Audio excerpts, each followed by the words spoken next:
Good morning, good evening, and good afternoon, wherever you are in the world. Welcome back to another episode of Market Check brought to you by BB. Welcome, welcome. Thank you so much for joining us. What a beautiful day of price action that it is in these crypto markets. We wake up, price didn't move. We get through the New York session open. Price kind of moves to the downside because there's nothing that the Americans love more than waking up and hitting the red button, guys. But do me a favor, don't paint us all with a broad brush, okay? Because me and Tucker, we love the green button. We love to bid. But there's a certain subsect of patriots that really are not patriots. They've lost the right to call themselves American patriots because they love to wake up and just sell crypto, right? But I don't think it's going to last forever, and we're going to talk about that. I really think we are getting to the end of the road here for this chop, for this bleed, for this awful price action that just makes bears feel euphoric on the 5-minute time frame and makes bulls feel euphoric on the 5-minute time frame, when in reality it's this little game of low time frame tug of war that nobody really wins at. So we're going to talk about all that. The Bears are having a really amazing morning. Bitcoin's down 800 points from the open. What a spectacular move. But we're going to talk about all that and then some. Do me a favor, guys, before we pull up the soybeans chart, hit that like button. And also, if you are new here, please consider subscribing to the channel. But Tucker, you're on the 5-minute time frame right here, man. We did have some economic data this morning. Do you think that any of this sell-off locally is because of the economic data that we received, or this is just classic US Open garbage? I would lean towards classic US Open garbage, honestly, but the real data that we care about comes out tomorrow, right? Like NFP is more important than ADP, and I know I'm saying a lot of 3-letter words that most people don't understand, but you're just gonna have to trust me on this one. Yeah, I think tomorrow's data is far more important than what we got today. It is somewhat like a PPI preceding CPI situation where your PPI print will somewhat give you a thought of where CPI might come in. So we were a little bit low, a little bit soft, right, in terms of the labor market data we got today. So probably expecting an okay numbers tomorrow. Now we know that they're going to play with the numbers as they do, right? They're going to just tell us whatever they want to tell us. But yeah, it might be I wouldn't expect a beat. I'll say that. I wouldn't expect like a huge beat on uh on NFP tomorrow. But we'll see. We'll see. That isn't for another 24 hours, and we have so much fun price action to enjoy, guys. Just a ball we're having. Just I mean, Tucker, the thing study is, the bracket, Mac. I'm going to apologize. By the way, I told you that was going to happen. I drew that out. I It's on know. an old market check episode. I told you guys what was going to happen, and it's played out perfectly. I said you're going to get 500 BARTs over the next month. That's all that it is. But Tucker, I want you to do me a favor today. All right. And it's going to be a big ask, but I'm going to need you to do this for me. When price action is this much fun, I tend to get a little uppity. Okay. I tend to get a little, it's almost like I'm like overly stimulated out of excitement. I would just like you to keep me in check today. Like if I start like, popping off and like getting really excited about like the 5-minute pump, I want you to just gently remind me like, Max, please like be professional. You're the CEO of this business. You can't act that excited. It makes you look like a clown. So please just as excited as I may get, because we're in for some amazing price action today and the rest of September, just please help keep me in check. Okay. Yeah, we all need that. We all need that, right? Thank you. Because it's just so exhilarating. But I want to, on a serious note, though, I do want to bring something up. Now, I know this is anecdotal. Okay. This is anecdotal. I'm not speaking. I haven't polled people, which maybe wouldn't be a bad idea. We could maybe do that. But I genuinely feel like 80 to 90% of people out there are convinced that like March was the global cycle top. We are entering a recession. The yield curve is in the process of uninverting. Unemployment is about to spike to 5%, and the recession is in fact here. And I feel as though they're kind of low-key mid-curving data that we all have access to. Very, very public and well-known data, right? And I would just like to ask what you think about that in a general sense, because we're not here's the problem with bears, and I will paint them all with a broad brush, okay? I will paint them with a broad brush, even if it's the wrong thing to do. Bears think that they suffer from they suffer from big egos. They think that they have access to data, privileged data, which is really public data, not privileged. They think they have access to data that the rest of us don't have. Like it's some big secret and like, oh, like you're screwed when the music turns off, like we all don't know historically what happens when the 10 and 2 uninverts, Like we don't know what happens when they start to cut rates historically. You know what I mean? Like that's what I struggle with is like we all know the data, but at the same time, it's like it's so public and so loudly broadcasted now.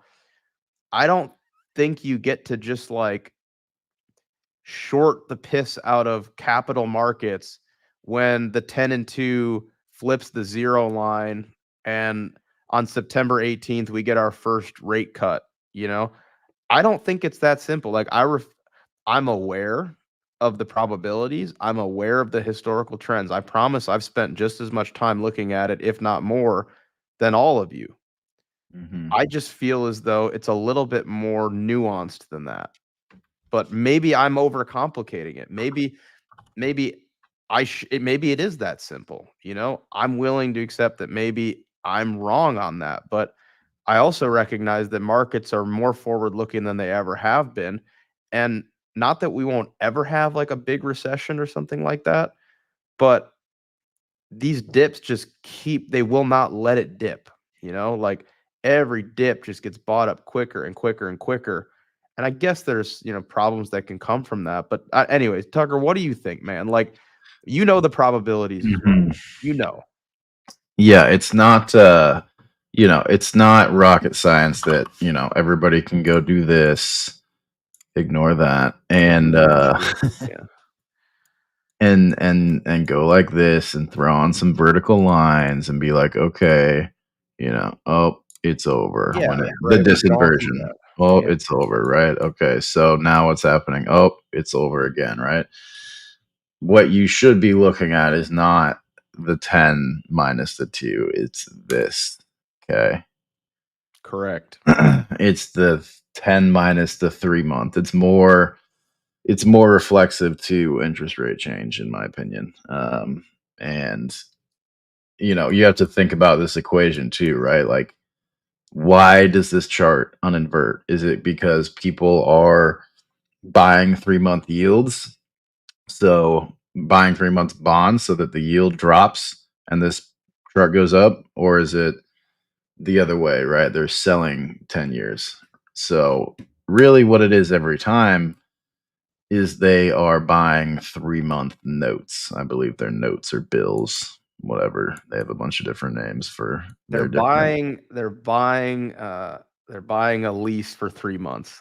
Yes, They're they're going buying a into their short tenant. term. Yeah, because you can get 5% right now on a 3-month note, right? I'm just going to call them notes because I think that's right. But you can get 5% right now. It's a great deal. But at the same time, I can go to Robinhood and get the same rate and it's liquid. So, what are we talking about here? But this is the reason that curve would disinvert, right? And it's because people are FOMOing into 3-month notes because they're scared. So it all comes back to fear, right? And like, probabilities of outcomes, right? If people think that there's going to be a hard landing, then they're going to ape into these, then the curve's going to uninvert, and then everyone's going to say, look, we nuked because the curve uninverted. No, we nuked because everybody got scared. Okay. So if people aren't scared and people have money and people have jobs, we're good. Now, obviously, we don't want to see this thing start nuking, right? That's not what we want to But see. here's the thing is so pull up more recent price action, or just you have the S&P down below. Like let's look at more current price action, right? So something to note is look at when the 3-month yield in 2019 began to like fall, right? Look at how long until you can see the difference between mean reversion cuts and emergency cuts, right? Mhm. You can see it was about 6 months between. Yeah, exactly.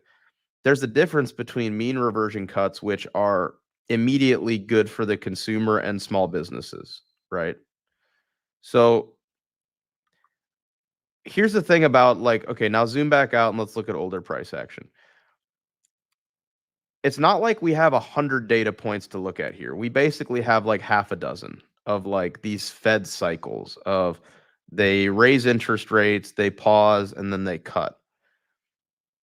I almost feel like looking at the dot-com bubble and the housing crisis, to me, it almost feels like this market is so materially different than it was, what, 24 years ago? It's like, how can we even look at that data and use it at this point? Like, it's just so different than it was. Like, the mechanics of it are so different than it was, Mhm. you know? I don't know. Maybe it's a maybe it is that cope to think that like literally it's just dated at this point. Not that it's irrelevant, right? But it's like you can't just look at data and just be like, yeah, this happened in 2000 after like the biggest internet bubble, you know. I mean, I mean, there have been other times. I agree. There have been other times when we've seen it's not inverted, but we've seen the curve rip upwards, right? Which you would think would nuke the market, you know. yeah. And here, there's plenty of times besides '08 and 2001 that would show that just because this thing comes up or down doesn't really do much to the market. Um, so like I guess you had whatever. I don't even know what happened here, but the thing still was coming down while this was going up. So I don't know. We got off on a big tangent. I don't even know how that happened. We're looking at 3-month bond yields, note yields, Well, it's just but here's why though. It actually makes sense to talk about because it's like we are going to get cuts in yeah, yeah, 2 yeah. weeks, right? So you're going to see these charts start to move quite a bit. And everybody on Twitter is just posting like yield curve charts right now, you know? Mhm. Um, This too, though, Max. We don't want this. This is a good point. From Tyrell. We don't really want the move yeah. index to start pumping. So I mean, I don't know. Started pumping in September of 2020.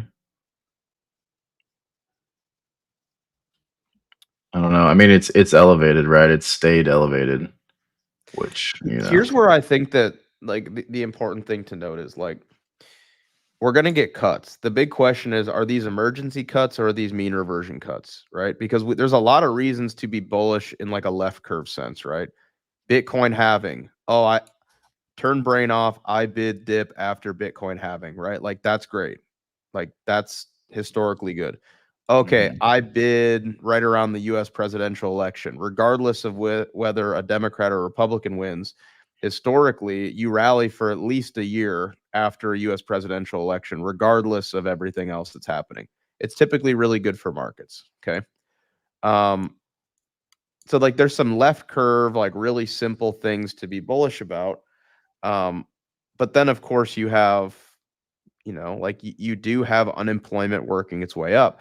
But something to note about like whether we're going to get mean reversion cuts or whether we're going to get emergency cuts is I think something that people kind of fail to acknowledge is that for the past like few years, unemployment has been at like historically unprecedentedly low levels, right? Like unemployment has been sub 4% for a very, very long time. right? So the question is, are we going to get mean reversion cuts? And are people just overreacting short term, thinking that unemployment at 4.3% is actually bad? When in reality, I believe like I don't know what it is, like the 2 or 3 decade average for US unemployment is like 5%. So yes, labor market is softening, but it's softening from historically low levels, the likes of which we really have never seen before. So what if we get an unemployment print of another 4.3% and we just kind of plateau, right? Or what if it's even 4.4? Is that really so bad? I don't know. I mean, I don't like that it's moving up, but it's not like it's at 6%. Yeah, it's not at terrifying levels yet, that's for sure.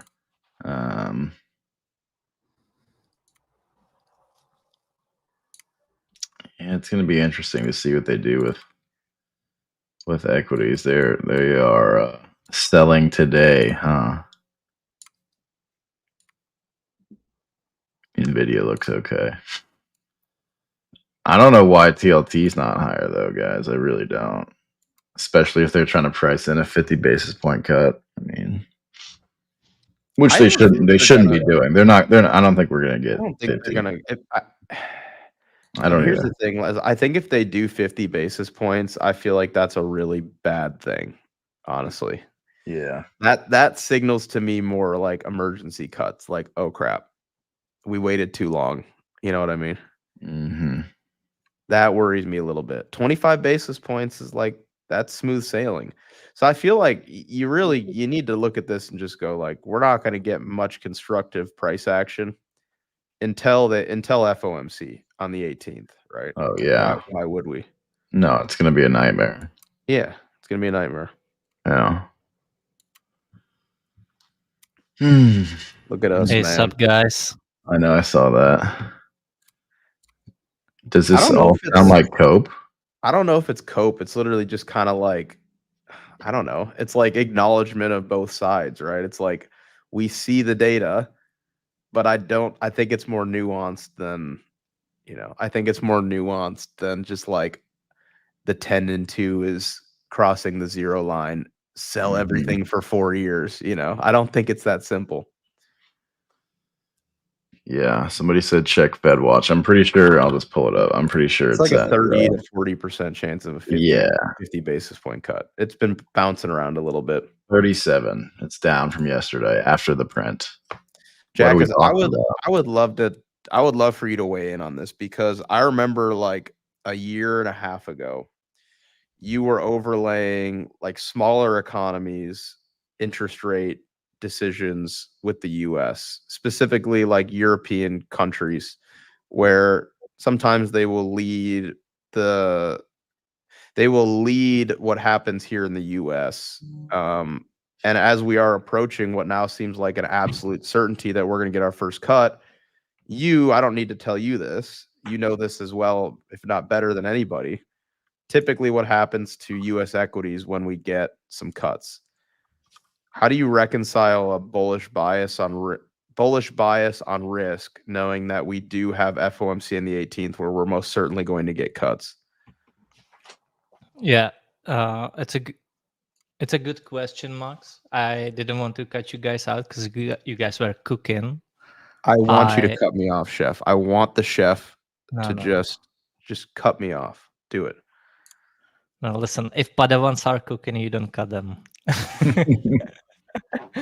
And I love the way, like Tucker, for example, thought about the the yield curves there, especially the 3 months. Like that was a good way of thinking, in my opinion, and I can touch on it too. And it's as usual, Max. It's more complicated, and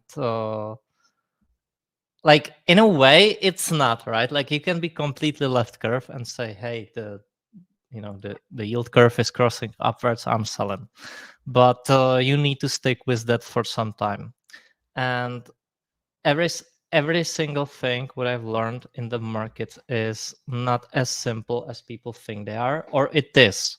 So you can be like the left curve, like you can be like, all right, 4-year cycle, whatever, I'm long, right? And then you need to stick with that. Like you cannot be like a 4-year cycle and then 3 months later, something scary comes in and you sell it. No, you gotta be like something scary comes in and you still have to be left curve 4-year cycle.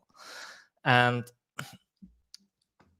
then if you are on the other side, which I try to be, right, and you try to like not be mid curve and you need to be right curve, but as you often say, it's circle, and sometimes we need to like go around. So that's hard. And to be there, you need to, every situation you need to be like analyzing locally, right? So like, for example, and I do not know what likes we have. I hope people are panic liking right now. But if that number is sufficient enough, I might even share a screen. Ooh. But if not, I'll let Max tell me. We could be a little better, Jack, because I'm not going to lie to you. I can't lie to you. I respect you too much to lie to you, Jack, because that's the thing. I respect you too much to lie to you about the likes, but the audience doesn't respect you enough to panic like. That's the problem that we're running into right now. Oh no. Yeah, it's pretty bad, man. It's maybe some of the worst we've ever seen. I'm not gonna lie to you, Jack. It's I mean, talk about needing to uninvert the situation at hand, man. The likes need to uninvert. They're in capitulation right now. They're well below the zero line. Not good. Yeah, whatever. Let's just do it today. We need the cook, man. We need the cook. We did get a super chat. Someone's trying to bail you guys out. Mr. Wise Guy, thank you so much. Q4 Aussie summer with up only will make me enjoy your. All right. You guys are lucky. Jackus is feeling generous today. Yeah, he really is. You're really lucky. Feeling generous, but something you already touched upon, right? So it's obviously, like if you look at the past 2 examples, we can see that usually when the 2-year crosses the zero line, like when it goes below, right, and then goes above, that's and I was like saying this before, right? Lots of macro guys thought it's like when the yield curve inverts, that's like the time to sell anything, everything. I said no, it's when it crosses like from below, right? Like you need, and it's not really about the zero line too, right? Like you can, for example, apply a little bit of TA and say that, hey, in this instance, right, that's when it was. But in both cases, those were very specific, when you also had the 3 months crossing. And what is the difference between the two? Well, it's about 1 year and 9 months, right? And I think, and I said this multiple times, I think this cycle will be super tough to play timing wise, because we have lots of things like crossing each other. And I think like bears, both bulls and bears will be right, just not before they are being wrong, right? So perma bears who just keep on screaming the recession is going to come, they'll be right at some point, but not before they are proven wrong, which they've already been. And bulls the same, right? Like bulls will just keep on saying everything goes up, but there is going to be a big nuke too. And the way to play this is really try to like see what's in front of you. So for example, right, we have Warren Buffett right now selling so much stocks, and everyone is like, ooh, he's so washed, he has no idea what he's doing. Washed. He knows But the difference is that Yeah. He's Warren trading in Buffett, 5 years. Yeah. he is trading like a central bank these days. Do you know what Mhm. else was central bank doing? They were accumulating gold for the past 10 years. 10 years. What is gold doing nowadays? Hitting all-time highs after all-time highs. They are playing a longer game, and they have been right as usual. What is Warren Buffett doing, right? He is selling his stocks, but he has so much liquidity that he cannot like sell everything in a single day and be like, okay, I'm done. No, he needs to be selling ahead. He needs to be selling when retail is asking themselves, what the fuck is he doing? Why is he selling? It's so bullish. And they're going to buy and they're going to be up and they're going to feel great for a few weeks, for a few months, even maybe even a year, right? Like the thing is that usually the right guys are often early, but they are not wrong. And then so he is selling now, and he's continuously selling more and more as we go.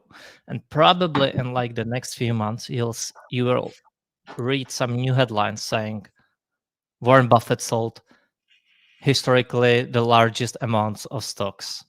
It's going to be bigger even than this latest time. And he is getting the cash on the sidelines ready to absorb all the selling liquidity that's gonna come.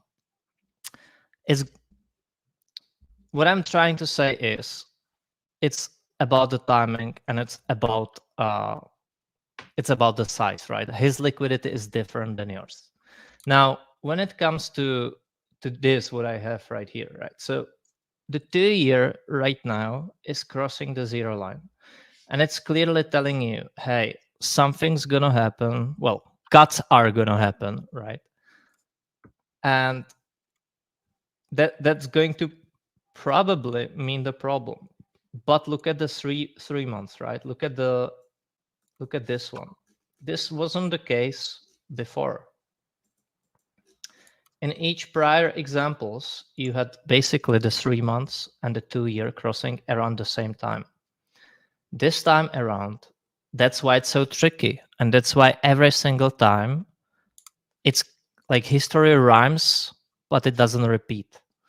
And you need to be dealing with every single situation more like as it is currently coming, which is the hard part.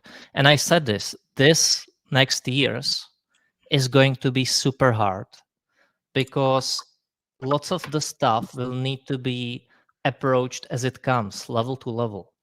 They told you the best approach is to just passively hold and don't do anything.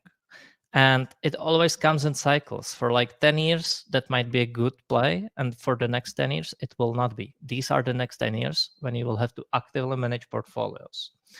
And so where we are right now, you still want to see the 3 months cross the zero line. That will tell you, because the 3 months is a 3 months bond, right? Or bill, note, whatever you want to call it. That will tell you that in 3 months there will be problems usually. Right now, look at the 3 So months. sorry. What is it doing? It is going down, right? The 2-year, the 10 minus the 2-year yield, which is the most used, is crossing the zero line. But what is the 3 months doing, right? The yield curve, it's going down. So that's a huge difference right now, and that's why I say that we still have time to be bullish. And I said this about a year ago, Max, and you remember, right? We were trading around here.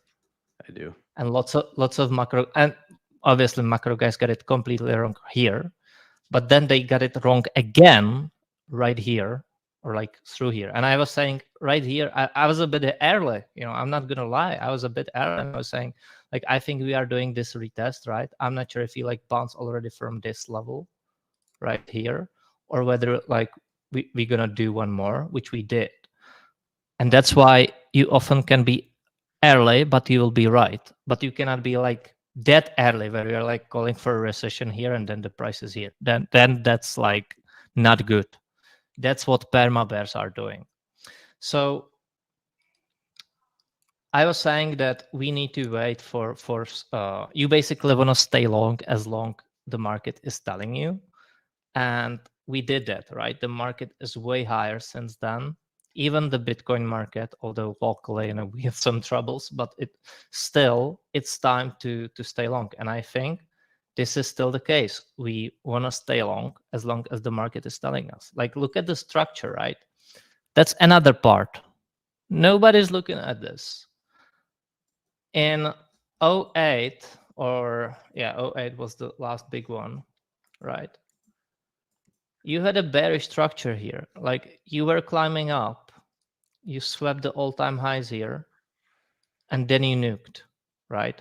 So you had like the confluence of the 2-year yield crossing higher, and look how higher it was, right? Like back then, you had it crossing, and it still took like one more nuke and one more upside higher. And the 2-year yield was trading this high. It like took some time to play out. And then even, you do not need to catch the exact top, right? Because if you were selling here, you still did amazingly well. So if you sold here on the rebound, or even if you panic sold during this drop, right? Which is when the 2-year yield was already trading at like 1.8%. It took time. We are nowhere near there just yet. So I highly suggest waiting for that. And that means that in the meantime, you could even, I do not think so, but you could even get like this, and then still this, and then this, and then this. So until you're going to get something like this, you still, in my opinion, have time.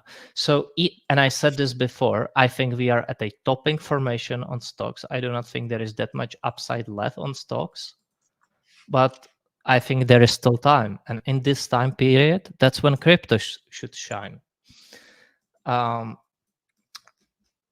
Giving another example, right? If you want to look at the 2-year, and we do not have exactly the 2-year, but look at this one, right? Right here, you also had the inverted yield curve in 1988. Do you see the bear market? Do you see the bear market here? I don't, but it inverted, right? So every single time things like these are important tools, important indicators, but they are not price, and you still need price to be following, right? So that's very important. We could look at these examples, right? So these are for sure important, but again, just another indicators, and everything needs to be put more into context and into current stuff. When you have I do believe that like the only time it's good to just be long only is when you are in a period when you just have zero interest rates. Like that was here, right? Like this is just be long. Here, it's more about thinking, and that's going to be hard for people. So I think once again that we are going to get some deeper shakeout. I think it's going to go as deep as this, possibly. But I think there is time for it. And in that time period, so I think lots of macro guards are just early here. They still need to wait for the 3 months at least. And then you still need to wait for the price to confirm. Or you need to see like and we do see that, right? Like we do see rising unemployment. Wait, what's the ticker? I forgot.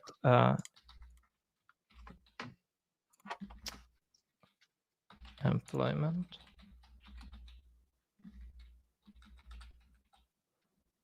Yeah, on rate.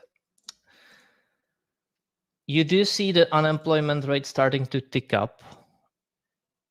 And I was saying that this is going to be a problem, but we already had the big spike down, the first one, right? And what you can get here is that the unemployment, and we heard the news that the unemployment tick up higher was probably due to like some tornado or something in US. We've seen today's unemployment claims. They are relatively, they are lower than they were past months.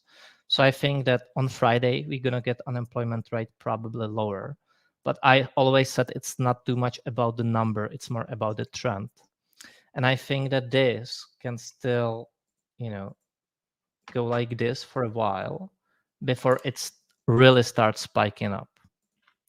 I think the problems in Europe are already, and they are more Europe specific, but like Volkswagen having the largest layoffs in its history in 90 years is a thing. I think there are lots of problems in the US economy, but it takes time to unfold. Think about Michael Burry shorting in 2008, right? Michael Burry in 2008 shorted in 2006. When did the collapse happen, right? It happened in, began 2008, and then the really big one, started like August 2008, and he was seeing the problems in 06, and they certainly were. So as always, the timing is going to be very crucial there. Yeah, with that in mind, I just think that given like what BTC is doing, to put it next to it, and how it applies to our magical internet money. Yeah. What I mean, I know you're more high time frame bullish, but what do you, assuming we get 25 basis point cut, how do you think the rest of September plays, like the next 3 weeks play out? I think that quarter of a basis point is good because it's a mild drop. It's a more political drop, and I think they're gonna stick to it, right? Because if they're gonna cut, and I've seen like diverse opinions on this as usual, right? So there are people who say half a basis point cut is good because it eases the economy. They should cut very quickly. I think there is a possibility for that too, but I rather think like because of what they were saying before, I think that they should stick to it because they want to rather keep being trustworthy, and they should cut quarter of a basis point this time. And I think they're gonna stick to it. Obviously, we saw the prediction market to oscillate, and I do not know what are the current numbers, but we've seen it go to like 70% for a half a basis point cut during the month. We've seen it basically being 50-50 yesterday. Today it's 40. It's like 37. It's 37 now, Jackus. Yeah. So obviously these things fluctuate as the market moves, and if you see WIX spiking, you will get higher. And WIX is another thing, right? Like we just had this huge WIX spike. You are not getting, right, another spike soon. So let's assume this was a first warning sign. We could say that was basically this spike in 07, right? August 07. When did this big spike happen? In October 08. That's another year. I think we just had the same, right? Like we gonna do something like this, maybe another little spike down here, and then we're going to get even a bigger spike, maybe even going above 08 levels. Who knows? But after you just had this, you are not getting another one higher. That's like not happened before, which doesn't mean it cannot happen now, but I just do not see the reasons for it as we speak right now. So yeah, things need Jack, to be.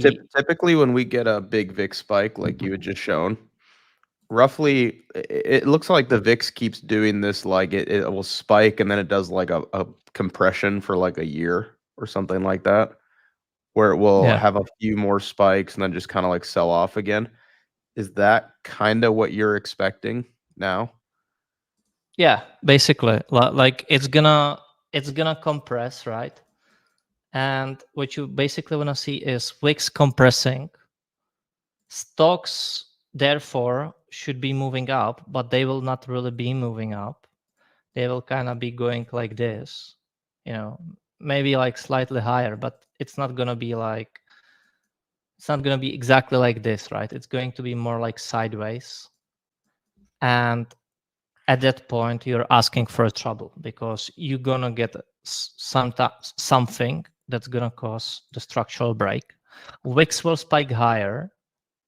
It's gonna come again, and then you're going to get the real bear market. And I think there are huge problems within the US economy. Like you legit get lots of people after COVID, they lost all of their funds, everything they've been handed on those checks. It's gone.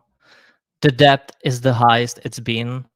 There is so much credit card debt that's not being paid, but these things take time. And the unemployment is obviously rising. You get technological unemployment. You get just generally, companies trying to be efficient. They'll be laying off workers. You have all those unrealized losses still, right? That's big issue. It hasn't gone away, but these things take time. And right now, I just do not see an immediate. I mean, I saw an immediate problem before. It played out locally. I still think we have time, especially going back and looking at the 3 months yield curve. Just read the comment from Kuba late one, and I apologize. I do not look into them as much anymore. But he asked, "Do you think there is a chance for zero real interest rate in the next 2-3 years?"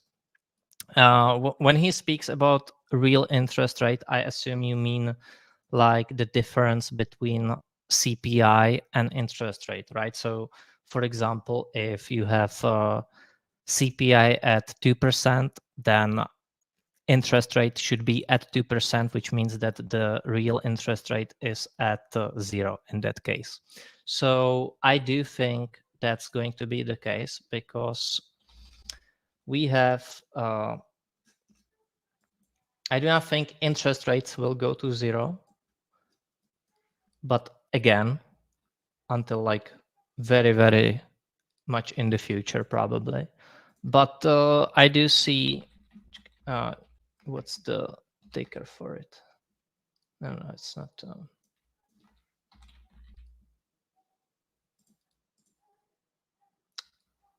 Let me move it upward. And let's adjust the scales here. I hope I'm using the right one, but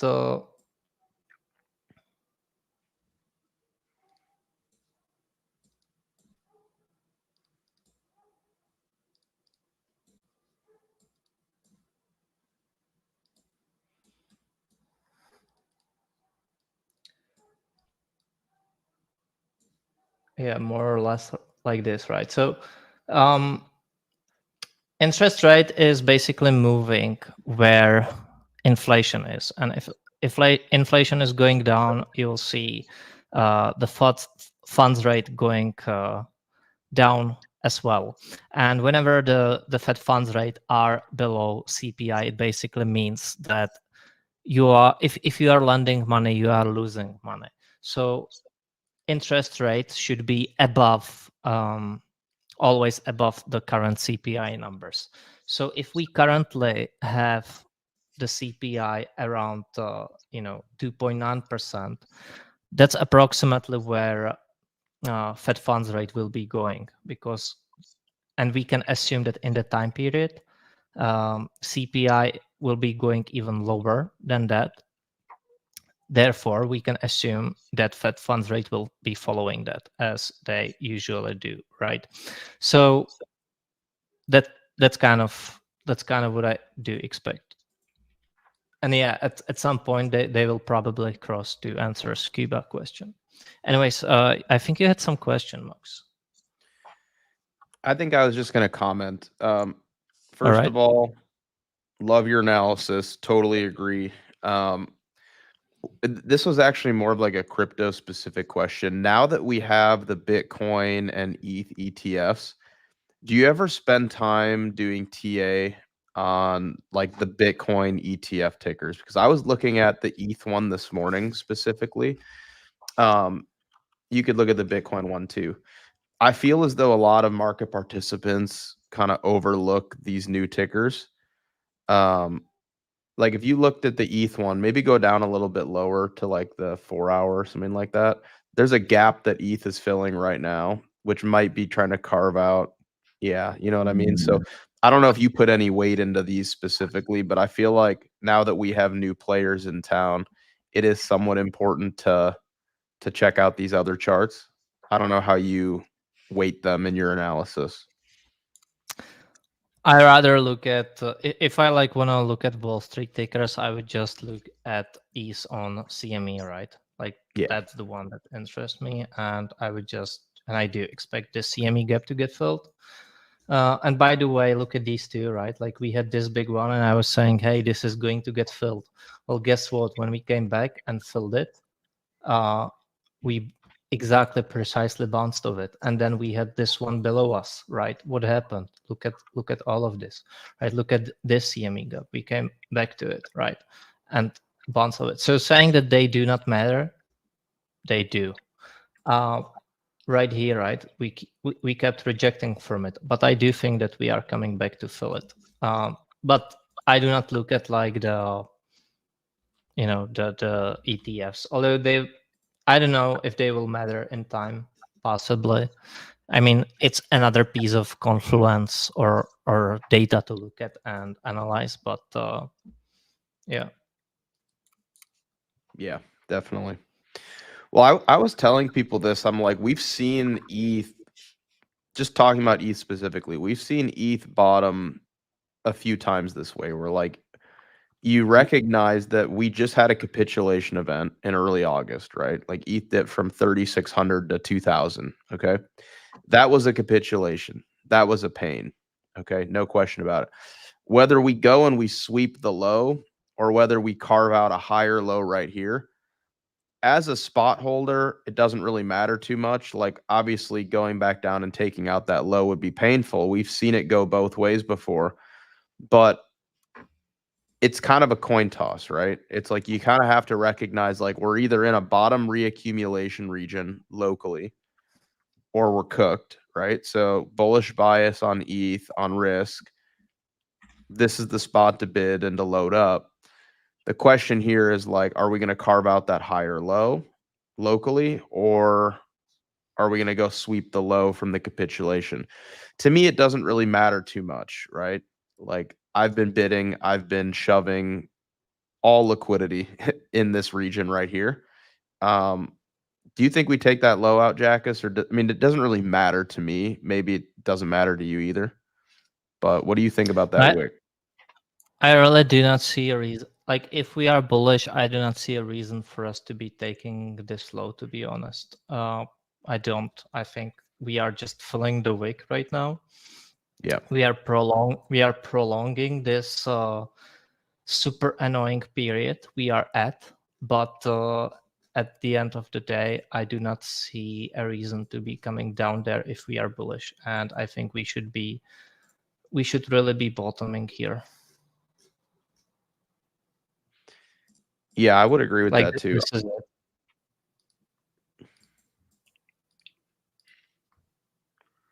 I'm gonna Tommy the chart from you for 1 second. This is really what I'm looking at right here, is something like this where we're in like a falling compression right here, and this should be the spot where we carve out like, here's your low, here's your scary like, oh no, we're gonna roll over and do this kind of low. That doesn't actually happen, and we're somewhere within this golden pocket region right here, and we should bounce out of it. And could take a little bit longer, right? But I would expect this to break to the upside. And ultimately, and I know you agree with this, Jack, it's like we need to retest this point of origin up here from the drop. Like this level needs to, this supply needs to get retested. And additionally, if you add on, I know you were just talking about the ETH CME chart, right? Like we need to come back and retest that supply, and we also need to test this gap. Like we need to fill this in. And I think it's going to happen sooner rather than later, you know? So like this needs to be filled. This gap. I'm a gap filler, right? So I'm looking at ETH on this chart and I'm like, okay, there's a bullish compression forming, potential higher low, hopefully, right? And I think it's just, it feels obvious to me that like this region gets tested, you know? Like even if you want to be bearish, right? Like even if you want to be bearish. Max. Think of it other. Actually, let me pull the chart right there. There you go. What you have. All right, sorry, I put you back up. There you go. Good. This is the origin of the move, and the market does tend to retest the origins of the move. Pretty much always, the impulsive ones, at least on the like the ones that are above, right? Not always. It's gonna come back and retest the ones below. But look at this one. This was also the origin of the move. The market rallied away, and then it did this, right? And look at this. It was going back up. It then did this, and then look where it came to. We are in a reverse scenario, Max.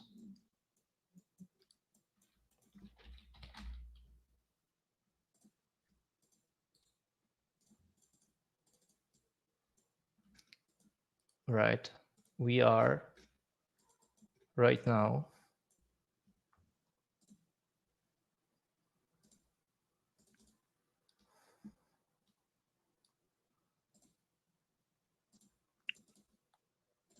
right here.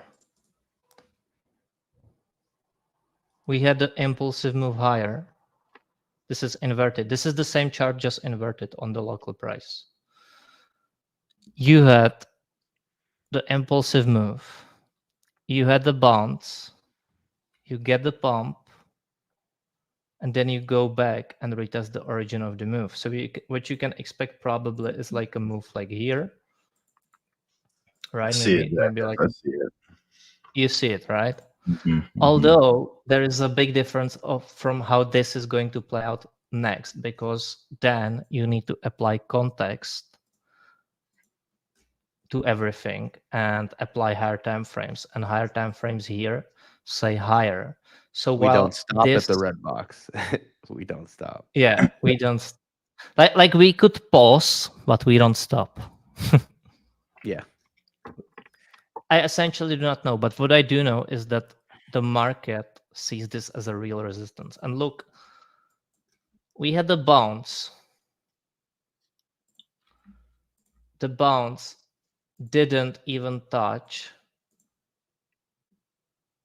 the half a basis point. Sorry, half a basis. The equilibrium of the move, right? But where is it right now?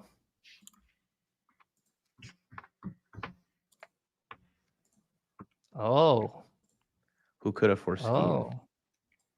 We are retesting the golden zone.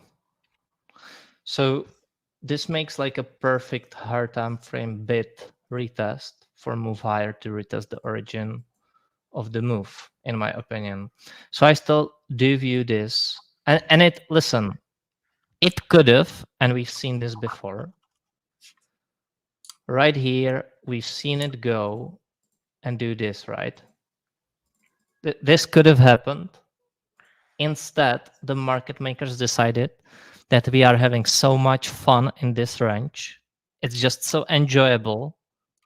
We are all enjoying ourselves, and we want to stay here a little bit longer. I'm having so much fun, aren't you guys? It's because So you're much. Euro scalping. You're European. Yeah, he's hitting $100. 200 bangers all day. All Jackus does is Exactly. $200 Euro scalp. That's what he does. And I just wanted to do that for a little longer. So we decided it's a good time to Euro scalp this for a little longer, stay ranged for a little longer. But it changes nothing from the fact that we should be coming back to retest the origin of the move, just like here, just like from this one, right? And not always, listen, not always it's gonna happen. Not always you're gonna retest the origins of the move, right? But sorry, this is a OND chart, so you cannot see more history. But usually the ones that are above, those you always retest. Those that are below, you sometimes retest. Like here, right? You had the origin of the move too, right? This was the origin of the move from here. You came back, retested it. Look how long you spent down there, right? Like you spent, how much is it? Like, I don't know, like 4 or 5 4 months was months. it back then? Yeah. It wasn't fun, and then you rallied higher. So this is basically kind of, although obviously, this was a way different where we were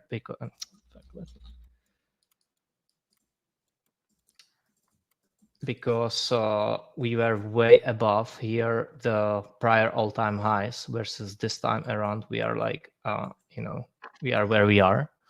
So that's different, and I do not see like here when we tested this origin for us to stop above. I think, yeah, I mean, And Jack, is that something I've talked about with our community for a while now? Is like I see all these calls for ETH going to like 1,200. I don't think we can go there because it completely dismantles the high time frame structure. Like if we re-enter the bear market reaccumulation, we have Yeah. problems. Like you can't do that. You can't. What happens You if can. you did? It's over. Yeah, like Mhm. if you are accepting below here, it's over.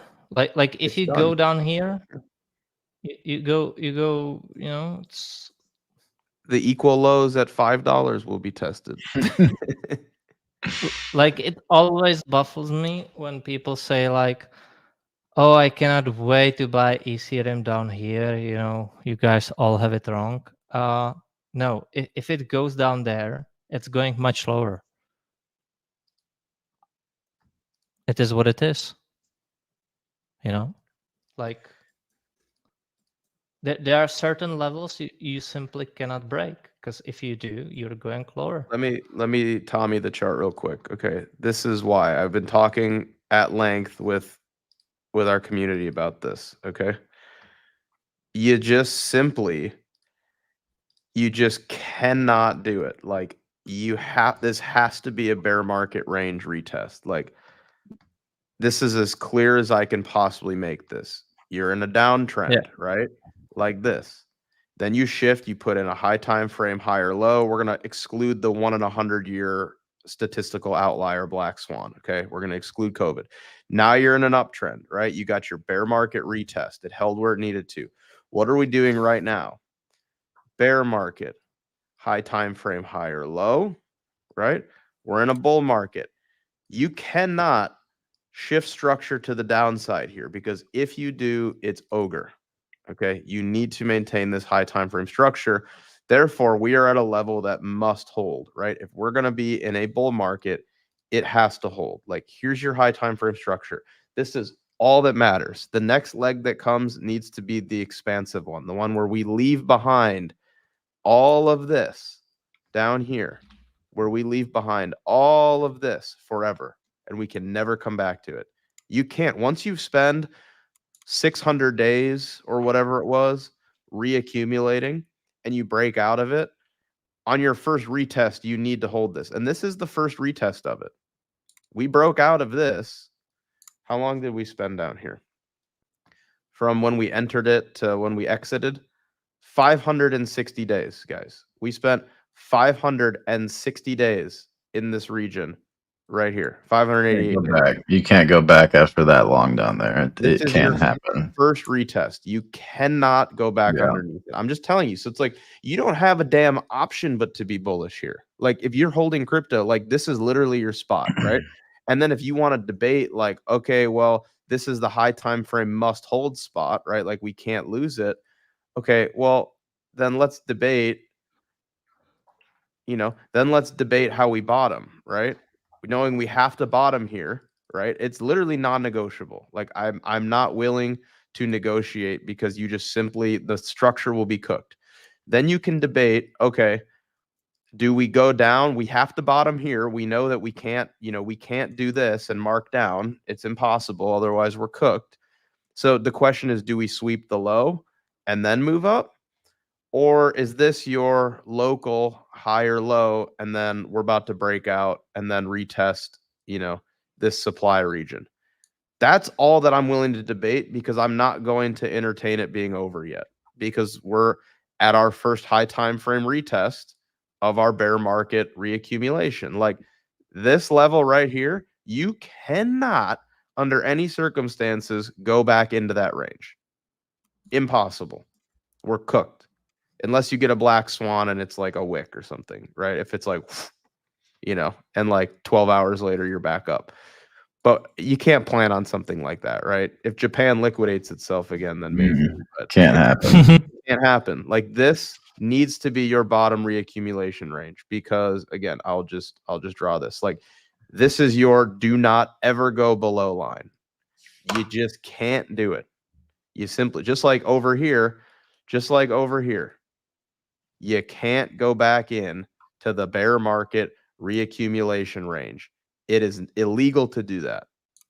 It is illegal to go back into the bear market reaccumulation range. You can come back and look, we can do something like this, right? Like this is very similar in the sense like bear market reaccumulation range, right? Look at what we're doing right here, right? This kind of even looks the same. You know what I mean? And we didn't come back to take out this low. Kind of like what we're maybe doing right now. You know what I mean? Here, let me even just pull it up side by side and we'll take a look at it. You just can't come back. You just cannot do it. It is simply impossible. So that's why everyone calling for 1200. I'm like, if you're calling for 1200, you might as well be calling for 800. I'm not kidding. Yeah. Like you guys should view Mac's point here is that anyone, like it makes no sense calling for 1200, right? Like that's a no man's land level. You can't do it. So maybe the reason they are, maybe I just do not know what is going through their heads. It makes no sense. Yeah, I mean it's rate cuts and COVID, man. That's what's going through their heads. It's rate cuts and a COVID style wick V recovery type of thing. This has to be what you do right here. Like I'm not, and I think there's a chance, right? Like this is it. And then, you go back further, right? We'll mark this out, in color, right? This is your in green. This is your shove, your bear market range, bear market range high that we broke out of, right? And then we zoom in. I could make it prettier, but you get the point. Like this is what we're talking about here. Like truly, you need this to happen right here.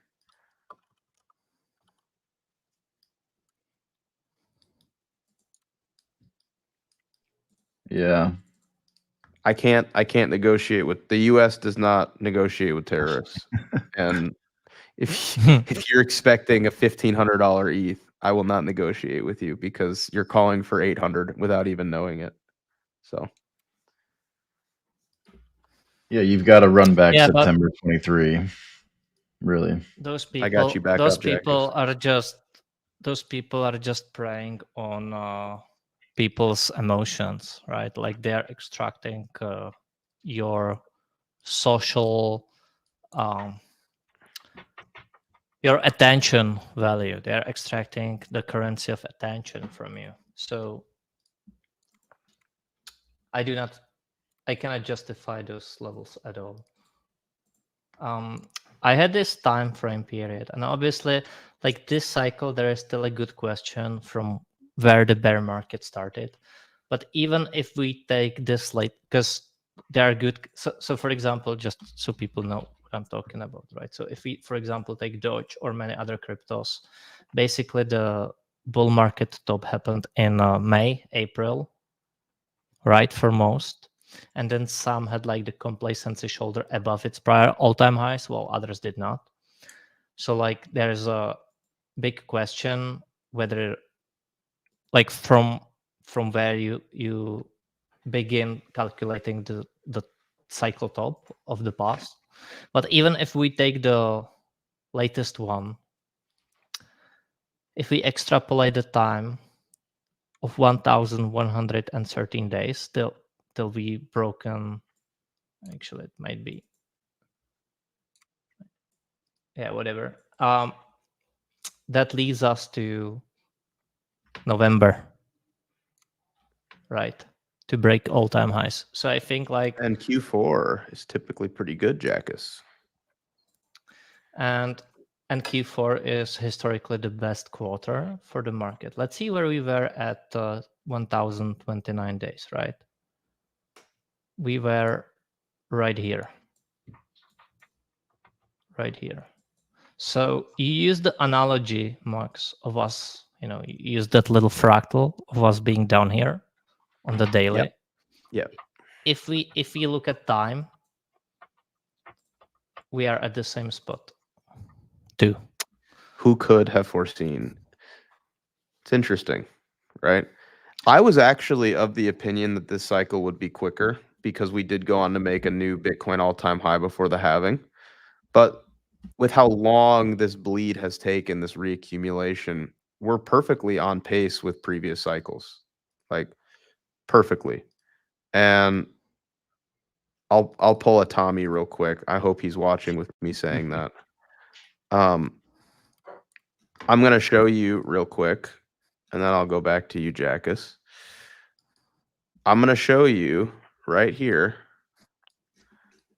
the previous cycles. Here you go. This is what Jackus is talking about. He was just showing ETH. Here's the previous two Bitcoin cycles and where we're currently at right now. Notice how the previous two cycles took the exact same amount of time. Well, within like a few days of each other, right?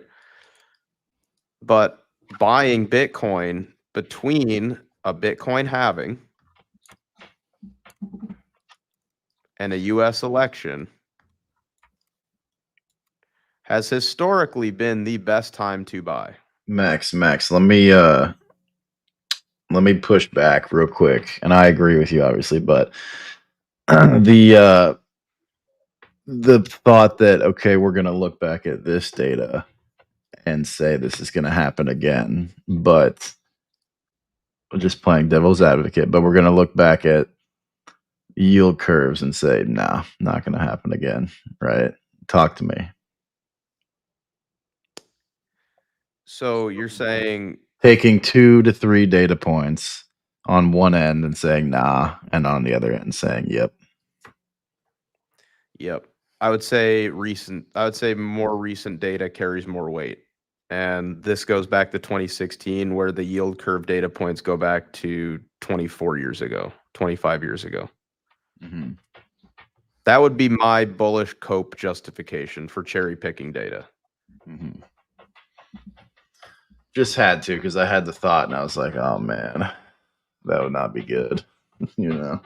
I've said this for a while, and I think that those that overcomplicate a 4-year cycle for Bitcoin are going to be left sidelined. And I hope that ages well. But I do believe that if you intake too much of sort of the macro doom data. Not that you should ignore it, but if you take in too much of it and you use that solely to make your decisions, you will suffer from basically analysis paralysis. You will be a deer in the headlights and you will never be in these markets because there's always some macro doom data point. There's always something, always. But if you just look at it like this and go, yeah, like, why were people like, I remember during COVID, man, people were like down here. This was the COVID fractal right here in purple. Man, who's gonna, even right here, who's gonna bid Bitcoin? People, the economy's shut down. People, they need to pay their, their rent and their car payments. Who is gonna bid Bitcoin? No one needs Bitcoin. And then, they bid Bitcoin. Bitcoin went from 3,000 to 70,000 in 365 days.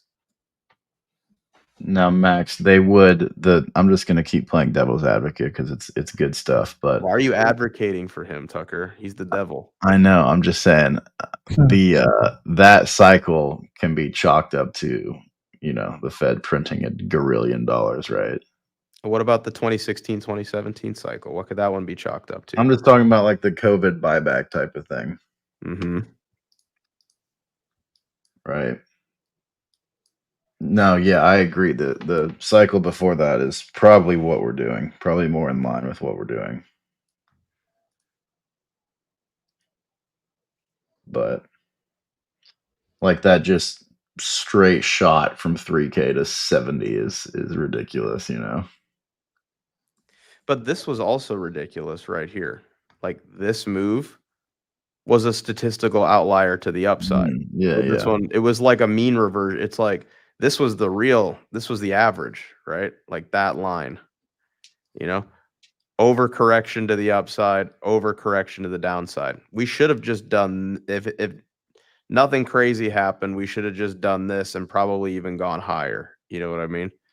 It was a weird cycle. It was a really weird cycle. This was a beautiful sweeping parabola. And this one was just a garbage pile with a double. It's like too high, too low, too high, too low, double top.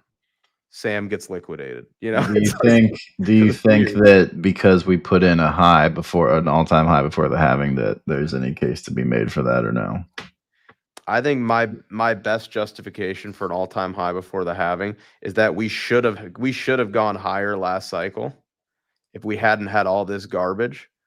And this really is more like we swept the complacency shoulder. Like where we are right here is the equivalent of like it was like somewhere around here last cycle, and we just didn't extend where we should have. It's kind of an abstract way to look at it, but like I'm kind of viewing it like the real high for Bitcoin if we hadn't had all this garbage and a double top. Like we should have gone like here and then popped up into a complacency shoulder and then bear market. And then this was really like a retest of that level. I don't know. It's kind of a weird way to look at it, but yeah.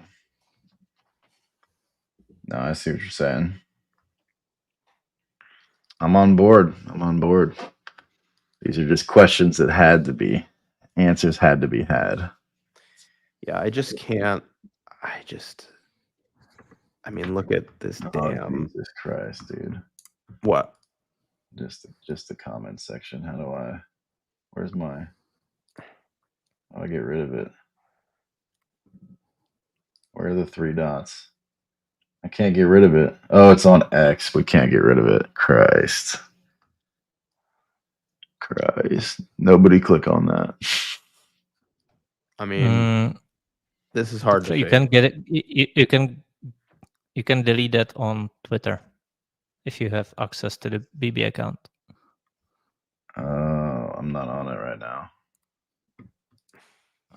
It's all good. Scammers will scam. It's unfortunate. Yeah.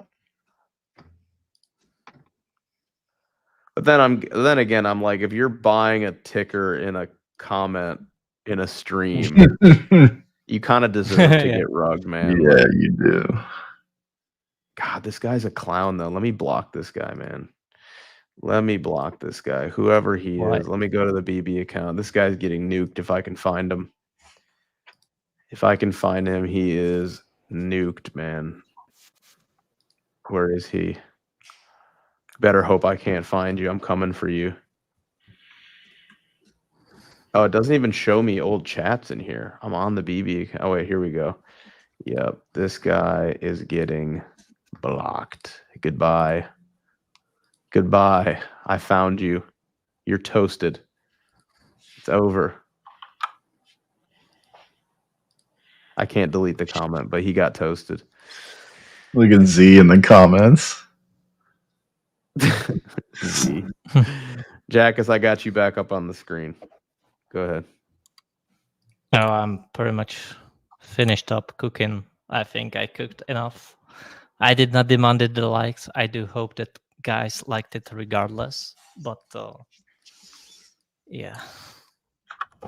Yeah, we listen, if we are below, if we go to 1200, you're going just as well to like, I don't know, like, all right, that's not worse enough entertaining anyways.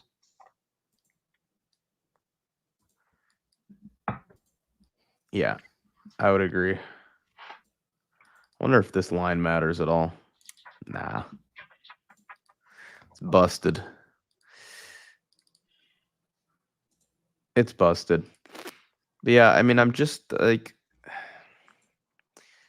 all right, let's look at total 3, man. This is really what I'm looking / hoping for, is like we need a shift of trend here. Like this is fine for now, but like we need a shift of trend. And like we talked about with ETH, like you get to that point where you're either bullish here or it's a new bear market. Like, in my opinion, I'll just remove this. Like, you're either bullish here or you might as well just plan for like this. You know what I mean? Like you're either bullish here or if not, then you're going to do this, okay? Oh, So it's Max, like, somebody's gonna clip that and put it on I know Twitter. they're going to. I know they're going to. Whatever. Yeah. You have to be bullish here, man. Like you don't have a choice. It's either here or so much lower. I mean, you can go a little lower, right? But it's like you really can't, because it's the same thing as ETH, right? Like I'm looking at total 3, and right now I could look at this and go, all right, right now we're fine. Normie bull flag, right? Like here's your normie bull flag. You love big bull flags. Like we may look back on this and be like, that was the most beautiful bull flag of all time. Oh my goodness, that was epic, right? Like we might look back on this and this will be a bull flag that will be studied forever, right?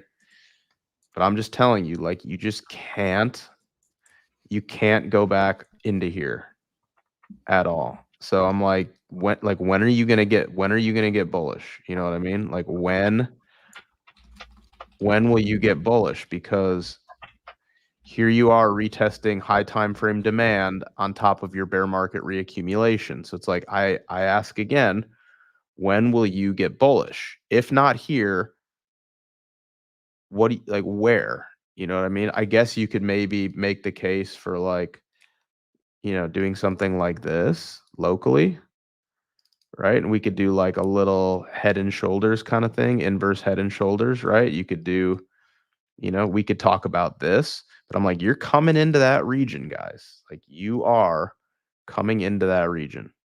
It needs to be here. And typically when you're most afraid is the best time to buy. So I'm afraid. I don't know if you guys are. I'm afraid. We need to hold. Like let's do the same thing we just did with ETH. Little simple market structure strategy, right? Little study. Let's change this to 4 and we will make this red And we will get that off. Okay. Here you go. Bear market. Let's go here. There's your bear market. Okay. Reaccumulate, but we're in an uptrend. I'll even just include this. This is a black swan, so we're just gonna do this. It's fine.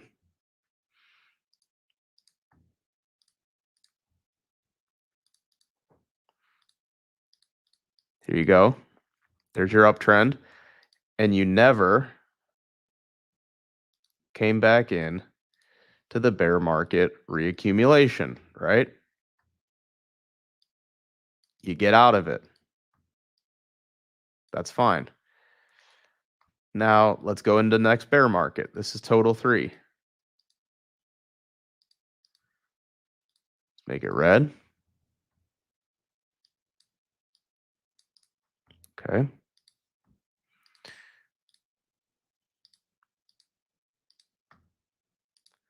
Here you go. You need to do this. It's non-negotiable. You need to maintain that market structure, and you can't come back in to the bear market reaccumulation zone. End of discussion. It simply cannot happen. I mean, this we could extend this, right, and say that was really it was. But I hope you guys see like the significance of this level and how it's like if you were waiting to bid and you're not thinking we're about to have like the end of crypto, this is your spot. I can't be much more clear than this. You just don't get to go below that. I know I'm a broken record, but I'm like, you just can't go below it. You need to be right in here. You know what I mean? You must. It's a must. Additionally, kind of interesting, right? Let's mark out on this chart September through end of year. There's September, and then there's end of year. September, and then end of year would be right in here. So maybe we don't go like that. Maybe it's even like that. But this should be the time. Like you're coming back in to retest that bear market reaccumulation in Q4.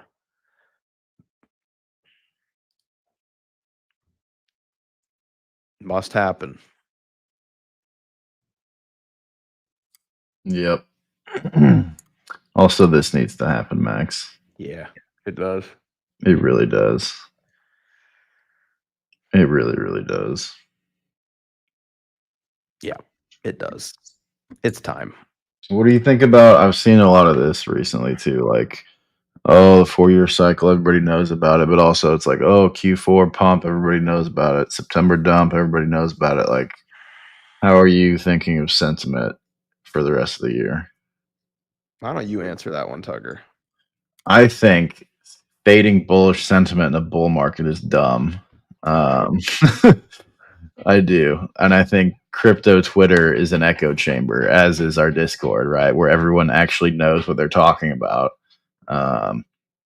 Also, I think every other cycle, everyone said, oh, look at the last cycle. Everybody knows about it. So it can't happen. But that's the problem. You try to giga brain it too hard. Here, I'll literally just I'll just throw this up because it's really good. It can explain what I'm trying to say better than I can. Okay, guys, you guys need to study this right here. Okay, let me just 4-year cycle number go up. Global liquidity, U.S. election cycle, RRP, Dixie breakdown, VIX spike. We will trade higher soon. No, recession imminent. Buffett cheated his Apple stock. This time is different. Okay. This is classic. This happens every cycle. This reason in the middle here changes, but you know, it's just how it goes, you know. And it's not like right curving it makes you right. It's just you end up mid curving it, which you know, you will be sidelined, like Jack has said. So all right, good place to end it. Guys, Thanks so much for being here. Before you go, please consider liking and also subscribing. Appreciate you guys being here. We will get through this chop of death together as a family. But again, thanks for being here. I'm not going to push too hard on the links in the bio today. It's just an annoying day, you know. It's an annoying month, in an annoying quarter, in an annoying year. So I'm going to leave you guys alone. But I would encourage you to check the links in the description below. Unbelievable value. We've got our Discord there where we do 2 hours a day of private live voice calls, active positions, 24-hour line of communication with you and the BB team. It's really great. Plus, additionally, you get early access to BB Terminal. We already have our community using it. The rest of you will be able to use it, I believe, early next week, on Monday. So check that out. Additionally, check out the BB Academy, guys. Best course in all of crypto trading investing history. Okay. It's epic. It's awesome. Brought to you by everybody on the BB team. So check that out. And last but not least, if you would like us to trade your money for you, we also have a new SEC registered hedge fund, BB Wealth Management.